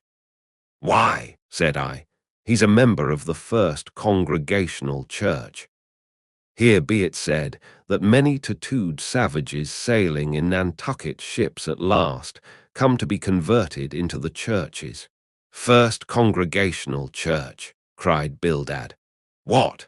That worships in Deacon Deuteronomy Coleman's meeting house." And so saying, taking out his spectacles, he rubbed them with his great yellow bandana handkerchief, and putting them on very carefully, came out of the wigwam, and leaning stiffly over the bulwarks, took a good long look at Queequeg. "How long hath he been a member?" he then said, turning to me. "Not very long, I rather guess, young man." "No," said Peleg, "and he hasn't been baptized right either, or it would have washed some of that devil's blue off his face." "Do tell now," cried Bildad, "is this Philistine a regular member of Deacon Deuteronomy's meeting? I never saw him going there, and I pass it every Lord's Day." "I don't know anything about Deacon Deuteronomy or his meeting," said I. "All I know is that Queequeg here is a born member of the First Congregational Church. He is a deacon himself, Queequeg is." "Young man," said Bildad sternly, "thou art skylarking with me. Explain thyself, thou young Hittite. What church dost thee mean? Answer me." Finding myself thus hard pushed, I replied, "I mean, sir, the same ancient Catholic church to which you and I, and Captain Peleg there, and Queequeg here, and all of us, and every mother's son and soul of us belong. The great and everlasting first congregation of this whole worshipping world. We all belong to that.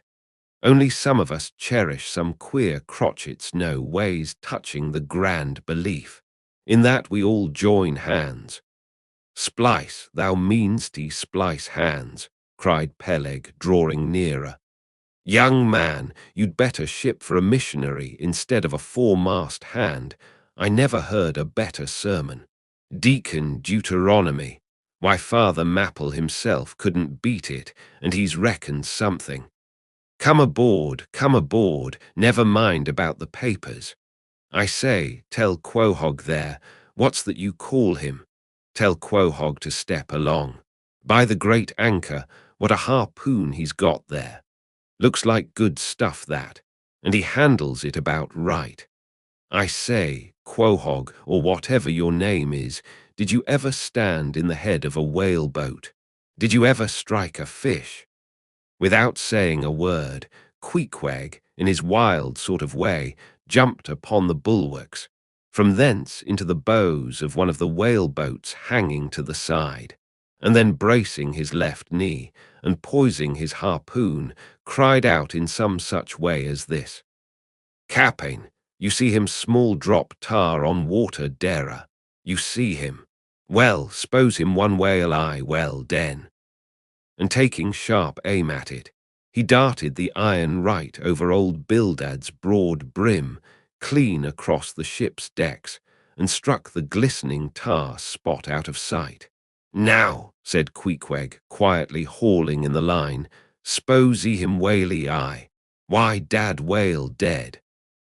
"Quick, Bildad," said Peleg, his partner, who, aghast at the close vicinity of the flying harpoon, had retreated towards the cabin gangway. "Quick, I say, you Bildad, and get the ship's papers. We must have Hedgehog there, Quohog, in one of our boats. Look ye, Quohog, we'll give ye the 90th lay, and that's more than ever was given a harpooneer yet out of Nantucket." So down we went into the cabin, and to my great joy Queequeg was soon enrolled among the same ship's company to which I myself belonged. When all preliminaries were over and Peleg had got everything ready for signing, he turned to me and said, "I guess, Quohog they don't know how to write, does he? I say, Quohog, blast ye, dost thou sign thy name or make thy mark?" But at this question, Queequeg, who had twice or thrice before taken part in similar ceremonies, looked no ways abashed, but taking the offered pen, copied upon the paper in the proper place, an exact counterpart of a queer round figure which was tattooed upon his arm, so that through Captain Peleg's obstinate mistake touching his appellative, it stood something like this: Quohog, his X-mark.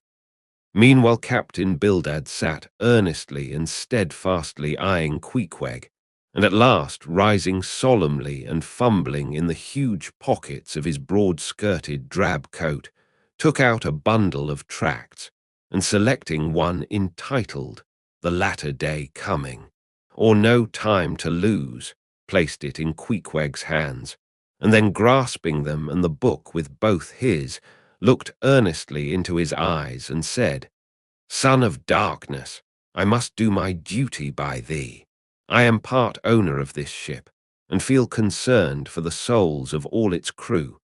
If thou still clingest to thy pagan ways, which I sadly fear, I beseech thee, remain not for I a Belial bondsman. Spurn the idle bell and the hideous dragon, turn from the wrath to come. Mind thine eye, I say. Oh, goodness gracious! Steer clear of the fiery pit." Something of the salt sea yet lingered in old Bildad's language, heterogeneously mixed with scriptural and domestic phrases. Avast there, Bildad, avast now spoiling our harpooneer," cried Peleg. "Pious harpooneers never make good voyagers. It takes the shark out of 'em. No harpooneer is worth a straw who ain't pretty sharkish. There was young Nat Swain, once the bravest boat header out of all Nantucket and the Vineyard. He joined the meeting and never came to good. He got so frightened about his plaguey soul that he shrinked and sheered away from whales for fear of after-claps, in case he got stove and went to Davy Jones." "Peleg, Peleg," said Bildad, lifting his eyes and hands, "thou thyself, as I myself, hast seen many a perilous time. Thou knowest, Peleg, what it is to have the fear of death. How, then, canst thou prate in this ungodly guise? Thou beliest thine own heart, Peleg. Tell me, when this same Pequod here had her 3 masts overboard in that typhoon on Japan, that same voyage when thou went mate with Captain Ahab, didst thou not think of death and the judgment then?" Hear him now," cried Peleg, marching across the cabin and thrusting his hands far down into his pockets. "Hear him, all of ye. Think of that, when every moment we thought the ship would sink. Death and the judgment then. What? With all 3 masts making such an everlasting thundering against the side, and every sea breaking over us, fore and aft. Think of death and the judgment then. No, no time to think about death then. Life was what Captain Ahab and I was thinking of, and how to save all hands, how to rig jury masts, how to get into the nearest port. That was what I was thinking of." Bildad said no more, but buttoning up his coat, stalked on deck where we followed him.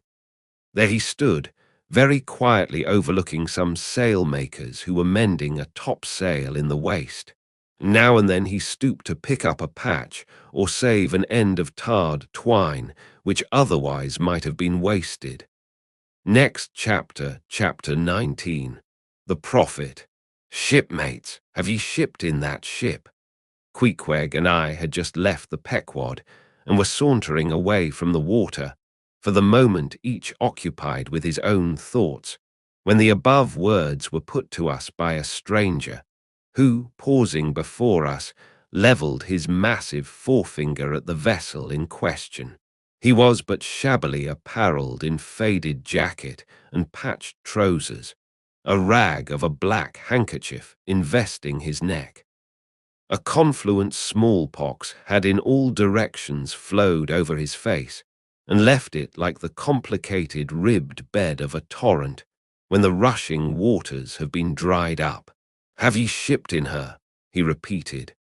"You mean the ship Pequod, I suppose," said I, trying to gain a little more time for an uninterrupted look at him.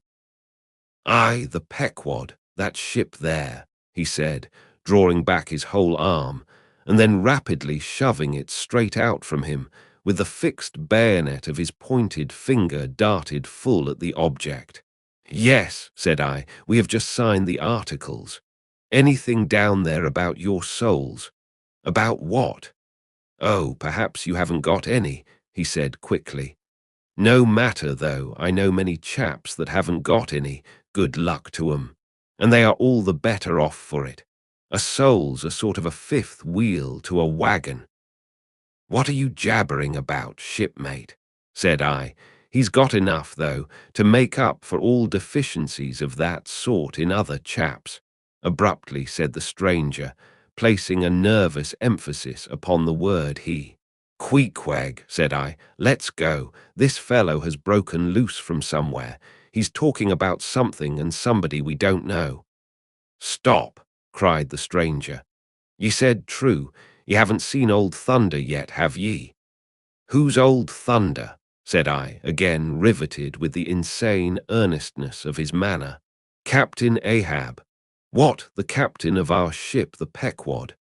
"Aye, among some of us old sailor chaps he goes by that name. Ye haven't seen him yet, have ye?" "No, we haven't. He's sick, they say, but is getting better, and will be all right again before long." "All right again before long," laughed the stranger, with a solemnly derisive sort of laugh. "Look ye, when Captain Ahab is all right, then this left arm of mine will be all right, not before. What do you know about him? What did they tell you about him? Say that." "They didn't tell much of anything about him. Only I've heard that he's a good whale hunter and a good captain to his crew." That's true, that's true. Yes, both true enough. But you must jump when he gives an order. Step and growl, growl and go. That's the word with Captain Ahab. But nothing about that thing that happened to him off Cape Horn long ago, when he lay like dead for 3 days and nights. Nothing about that deadly scrimmage with the Spaniard afore the altar in Santa. Heard nothing about that, eh? Nothing about the silver calabash he spat into, and nothing about his losing his leg last voyage, according to the prophecy. Didn't ye hear a word about the matters and something more, eh? No, I don't think ye did. How could ye? Who knows it? Not all Nantucket, I guess. But howsever, mayhap, ye have heard tell about the leg and how he lost it. Aye, ye have heard of that, I dare say. Oh yes, that everyone knows a'most. I mean they know he's only one leg, and that a Parmacetti took the other off. "My friend," said I, "what all this gibberish of yours is about, I don't know, and I don't much care, for it seems to me that you must be a little damaged in the head. But if you are speaking of Captain Ahab, of that ship there, the Pequod, then let me tell you that I know all about the loss of his leg." "All about it, eh? Sure you do."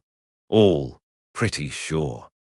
With finger pointed and eye levelled at the Pequod, the beggar-like stranger stood a moment, as if in a troubled reverie. Then starting a little, turned and said, "Ye have shipped, have ye? Names down on the papers? Well, well, what's signed is signed, and what's to be will be. And then again, perhaps it won't be after all. Anyhow, it's all fixed and arranged already, and some sailors or other must go with him, I suppose. As well these as any other men, God pity 'em. Morning to ye, shipmates, morning, the ineffable heavens bless ye. I'm sorry I stopped ye." "Look here, friend," said I, "if you have anything important to tell us, out with it. But if you are only trying to bamboozle us, you are mistaken in your game. That's all I have to say." And it said very well, and I like to hear a chap talk up that way. You are just the man for him, the likes of ye. Morning to ye, shipmates, morning. Oh, when you get there, tell 'em I've concluded not to make one of 'em. "Ah, my dear fellow, you can't fool us that way. You can't fool us. It is the easiest thing in the world for a man to look as if he had a great secret in him. Morning to ye, shipmates, morning." "Morning it is," said I. "Come along, Queequeg, let's leave this crazy man. But stop, tell me your name, will you?" "Elijah." "Elijah," thought I, and we walked away, both commenting, after each other's fashion, upon this ragged old sailor, and agreed that he was nothing but a humbug trying to be a bugbear. But we had not gone perhaps above 100 yards when, chancing to turn a corner, and looking back as I did so, who should be seen but Elijah following us, though at a distance. Somehow the sight of him struck me so that I said nothing to Queequeg of his being behind, but passed on with my comrade, anxious to see whether the stranger would turn the same corner that we did. He did, and then it seemed to me that he was dogging us, but with what intent I could not for the life of me imagine. This circumstance, coupled with his ambiguous, half-hinting, half-revealing, shrouded sort of talk, now begat in me all kinds of vague wonderments and half-apprehensions, and all connected with the Pequod, and Captain Ahab, and the leg he had lost, and the Cape Horn fit, and the silver calabash, and what Captain Peleg had said of him when I left the ship the day previous, and the prediction of the squaw Tistig, and the voyage we had bound ourselves to sail, and 100 other shadowy things.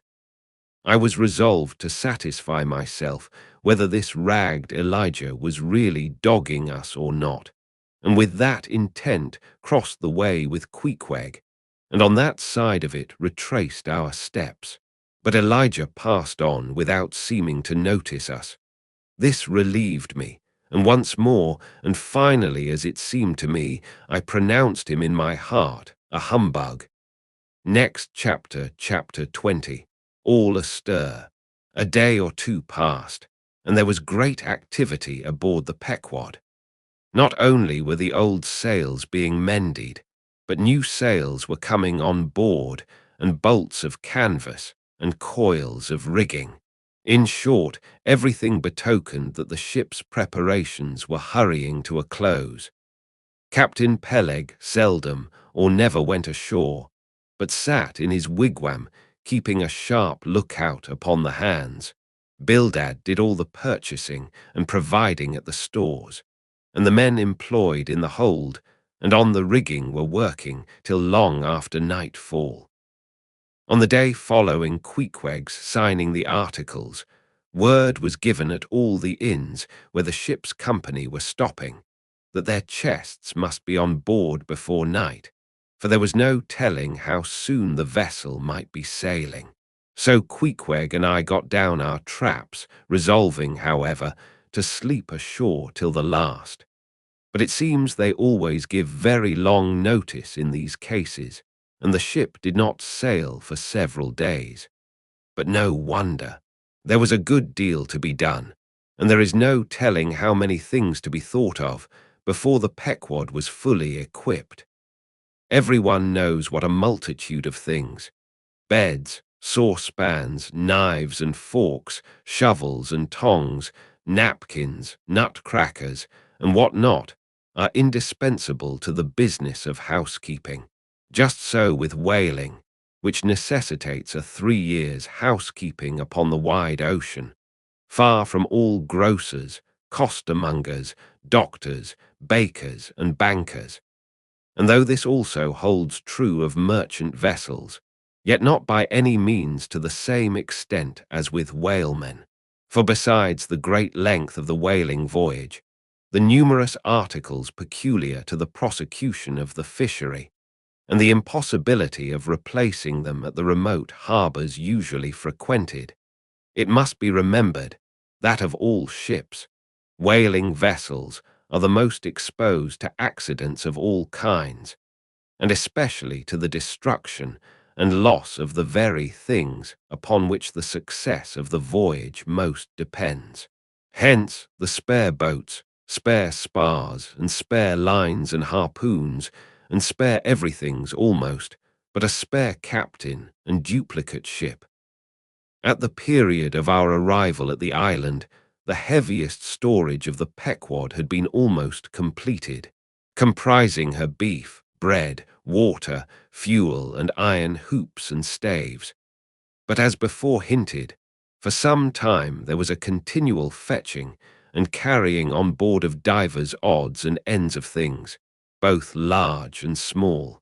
Chief among those who did this fetching and carrying was Captain Bildad's sister, a lean old lady of a most determined and indefatigable spirit, but withal very kind-hearted, who seemed resolved that, if she could help it, nothing should be found wanting in the Pequod, after once fairly getting to sea.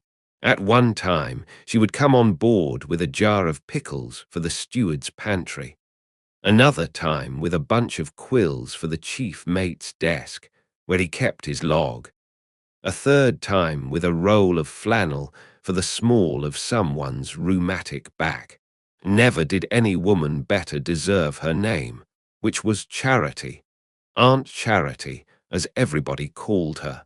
And like a sister of Charity, did this charitable Aunt Charity bustle about hither and thither, ready to turn her hand and heart to anything that promised to yield safety, comfort, and consolation to all on board a ship in which her beloved brother Bildad was concerned, and in which she herself owned a score or two of well-saved dollars.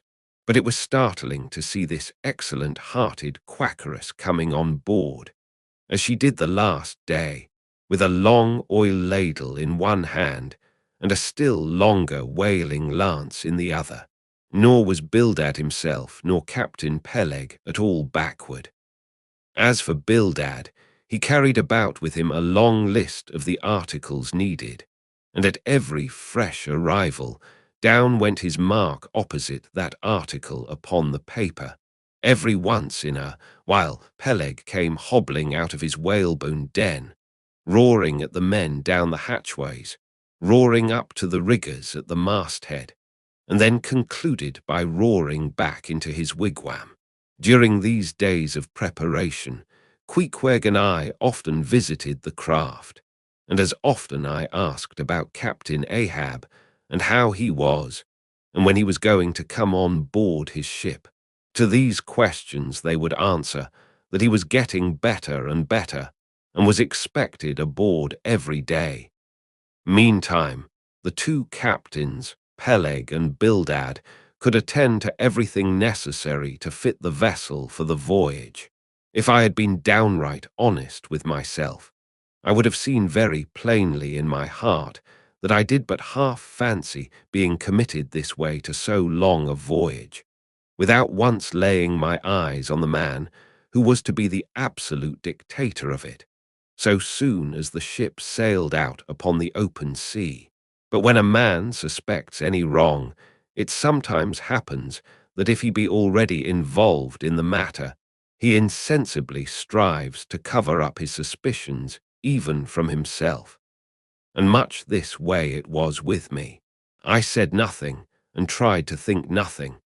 At last it was given out that some time next day the ship would certainly sail. So next morning, Queequeg and I took a very early start, and that concludes our reading of Moby Dick, or The Whale. I hope you enjoyed it. If you did, please give this video a like, share your thoughts in the comments, and subscribe for more free audiobooks. Don't forget the bell. Thanks for listening.